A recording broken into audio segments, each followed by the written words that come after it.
असला आणि 30 शेळ्या जर सांभाळायचं म्हणलं तर त्याचं नियोजन कसं तुम्हाला सांगतो. हे झालं 4.5 ते 5 लाख रुपयापर्यंत तुमचं इन्कम 6 महिन्याचं या 30 शेळ्यांमधून होऊ शकतं. त्याच्यामध्ये बोरचा खर्च जाऊ द्या, 4 लाख रुपये धरा. 4 लाख रुपये जरी म्हणलं तर आज महिन्याला तुम्ही किती केलं तर 80-90 हजार रुपये महिना तुम्ही कमवू शकता. याच्यामध्ये 100% तुम्हाला याच्यामध्ये 70 ते 80-90 हजार रुपये महिना पडतोच. नमस्कार मंडळी, स्वागत आहे तुमचं सागर डुकरे गोट फार्म या चॅनलवर. आणि मित्रांनो, आज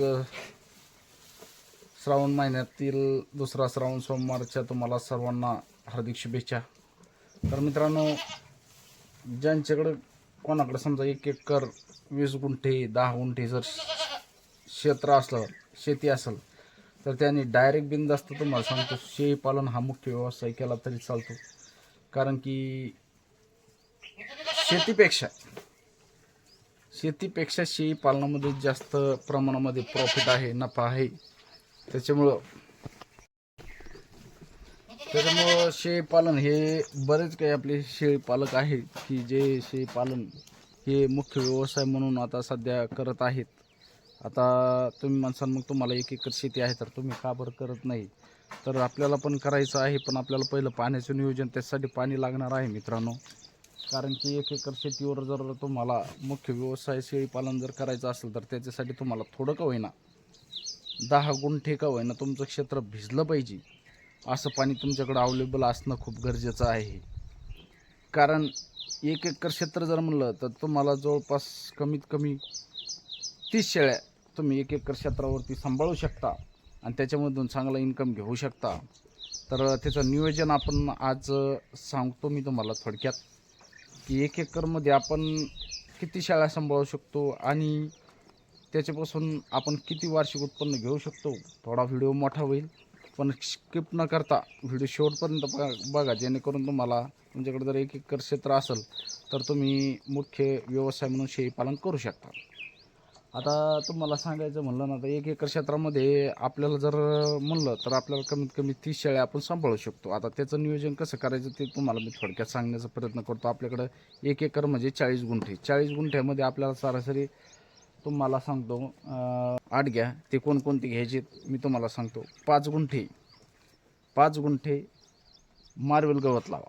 5 गुंठे मार्वेल गवत लावा. 5 गुंठे सुबाबूळ लावा. हे झाले 2. त्याच्यानंतर 5 गुंठे दशरथ लावा. 3. त्याच्यानंतर 5 गुंठे शेवरी लावा. 4. 5 गुंठे तुती लावा. 5. त्याच्यानंतर 5 गुंठे हातगा लावा. 6. आणि 5 गुंठे मका क्रॉस स्मार्ट नेपियर लावा. 7. आणि 5 गुंठे दशरथ मेथी घास लावा. असे 8 5-5 गुंठे म्हणून 8 चारा पिकं आपण लागवड करायची आहे. हे झाले. याच्यासाठी तुम्हाला सांगतो मित्रांनो, आपल्याला ही लागवड 4 फुटावर 3 ते 4 फुटावर करणं गरजेचं आहे. आता मेथी घास हा तुम्ही वाफ्या पद्धतीनं लावा लागेल तुम्हाला. आणि दशरथ घास हा तुम्ही सरीप पद्धतीनं लावू शकता मेथी घासासारखी, किंवा वाफा करून पण मेथी घासासारखा वाफा करून पण लावू शकता, किंवा मग सरीवर 3x1 सरीवर पण लावू शकता. अशा पद्धतीनं जर नियोजन केलं आणि त्याला डायरेक्ट तुमच्याकडं पाणी कमी जरी असेल तर डायरेक्ट त्याला ठिबक करायचं. ठिबक करून त्याचं नियोजन करायचं.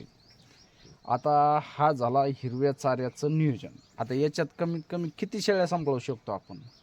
तर कमीत कमी मित्रांनो 30 शेळ्या जर सांभाळायचं म्हणलं, 1 एकर क्षेत्र जर असलं आणि 30 शेळ्या जर सांभाळायचं म्हणलं तर त्याचं नियोजन कसं तुम्हाला सांगतो. हे झालं हिरव्या चाऱ्याचं नियोजन. आता त्याच्यानंतर त्याला सुक्या चाऱ्याचं नियोजन आपल्याला काय काय लागणार. सुका चारा पण भरपूर लागणार आहे. तो कोणकोणता लागणार आहे तर तुम्हाला सांगतो. तुरीचं भुसकट तुम्हाला 1 ट्रॉली तुरीचं भुसकट लागणार. 1 ट्रॉली हरभऱ्याचं भुसकट लागणार. आणि हे तुरीचं हरभऱ्याचं. त्याच्यानंतर याच्यामध्ये सोयाबीनचं भुसकट. तुरीच्या भुसकटामध्ये 2 तुरीचे भुसकट जे ट्रॉल्या जर भेटल्या तर चांगलं. त्याच्यामध्ये 2 ट्रॉल्या तुरीच्या धरा, 1 ट्रॉली हरभऱ्याची धरा आणि 1 ट्रॉली सोयाबीनची धरा. अशी 4 ट्रॉल्या मिक्स करून ठेवायच्या, साठवून ठेवायच्या. त्याच्यानंतर जो काही आपला कडबा आहे ज्वारीचा, तर कडबा कसा लागणार आहे आपल्याला, बांडी लागणार आहे, जास्त वाढल्याने नाही लागणार. आणि कोवळा म्हणजे शेळ्यांना खाण्यासाठी आवडीचं असला पाहिजे. आता आपल्याकडे आहे बांडी, तुम्हाला आतमध्ये दाखवतो मी, चला. तर तसा पाहिजे जेणेकरून शेळ्यांनी आवडीनं खाल्लं पाहिजे. नाहीतर मग काय, शेळ्या जर जास्त प्रमाणामध्ये जाड जर असेल तर ते शेळ्या खात नाही. हे बघा, ते आपला थोडा निघाला होता, तर आपण इथं साठवून ठेवलेला आहे आतमध्ये. तुम्ही पण असं चांगलं व्यवस्थित साठवून ठेवा. मित्रांनो, 4 ट्राल्या भुसकट, त्याच्यामध्ये कडबा तुम्हाला लागणार 1000 कडबा धरा, 1000 धरा. कडबा कुट्टी लागणार तुम्हाला. कडबा कुट्टीशिवाय कडबा आणि तुमचा जो हिरवा चारा निघणार आहे तो कुट्टी केल्याच्या नंतर का व्यर्थ वायाला जात नाही. आता आपल्याकडे कुट्टी नाही, कडबा कुट्टी वायाला जातो थोडाफार चारा. तर तुमच्याकडे कडबा कुट्टी जर आणली तर तुमचा एकही असा थोडा पण चारा वायाला जाणार नाही. आणि त्याच्यानंतर मित्रांनो, 30 शेळ्या जर म्हणलं तर 30 शेळ्यांचे 60 करडं व्हावं लागेल. आता 60 करडाचं नियोजन म्हणलं तर तुम्हाला कंपाऊंड शेड, कंपाऊंड वेगवेगळं करावं लागणार. त्यांच्यासाठी करडांसाठी कंपाऊंड वेगळं, शेड वेगळा. आता ही माहिती आपण दुसऱ्या एखाद्या व्हिडिओमध्ये तुम्हाला देऊ, कारण की व्हिडिओ खूप मोठा होईल. तर ती माहिती जर लागत असेल तुम्ही कमेंट करा मला, की आम्हाला 30 शेळ्याचं नियोजन शेड कंपाऊंडचं द्या. 30 शेळ्या आणि 60 करडं, त्याचं आपण दुसरं नियोजन करूया, दुसरा व्हिडिओ करूया, कारण की व्हिडिओ खूप मोठा होईल. हाच व्हिडिओ खूप मोठा होणार आहे, याला आपण शॉर्टकटमध्ये घेऊया. तर मित्रांनो, हिरव्या चाऱ्याचं, सुक्या चाऱ्याचं नियोजन अशा पद्धतीनं जर केलं तर 100% तुम्ही 1 एकरमध्ये दुसरं काहीच पीक घ्यायचं नाही, डायरेक्ट चारा पिकं घ्यायचे. 1 एकरमध्ये तुम्ही डायरेक्ट 30 शेळ्याचं नियोजन करू शकता. 30 शेळ्याचं इन्कम जर म्हणलं तर 60 करडं जरी म्हणलं 6 महिन्याला, तर 8,000 रुपयानं जरी म्हणलं 1 करोड, तरी 8 धरा 7 धरा, तरी तुम्हाला सांगतो 8 सकून 48 म्हणजे 4.5 ते 5 लाख रुपयापर्यंत तुमचं इन्कम 6 महिन्याचं या 30 शेळ्यांमधून होऊ शकतं. त्याच्यामध्ये बोअरचा खर्च जाऊ द्या, 4 लाख रुपये धरा. 4 लाख रुपये जरी म्हणलं तर आज महिन्याला तुम्ही किती केलं तर 80-90 हजार रुपये महिना तुम्ही कमवू शकता याच्यामधून. आहे मेहनत भरपूर आहे, कष्ट आहे, कष्ट मेहनत. कुठं जरी गेले तुम्ही, कोणत्या कंपनीमध्ये गेले, कुठं नोकरी जर म्हणलं, जॉब म्हणलं, तर तुम्हाला 12 तास तिथं द्यावंच लागतात. तर त्या तिथं दिल्यापेक्षा इथं जर दिले, तिथं 25-30 हजार रुपये महिना असतो तुम्हाला. पण इथं जर तुम्ही असे कष्ट केले, मेहनत केली, तर 100% तुम्हाला याच्यामध्ये 70 ते 80-90 हजार रुपये महिना पडतोच. आता त्याच्यात 8 सकून 48 म्हणजे जवळपास तुम्हाला 70-75 हजार रुपये महिना पडतो. आणि मित्रांनो, तुम्ही तुमच्या कुटुंबासोबत राहणार, परत तुम्हाला कोणाचा धाक नाही. तुम्ही स्वतः तुमच्या क्षेत्रामध्ये तुम्ही मेहनत करू शकता आणि जास्त वेळ द्यायचं काम नाही.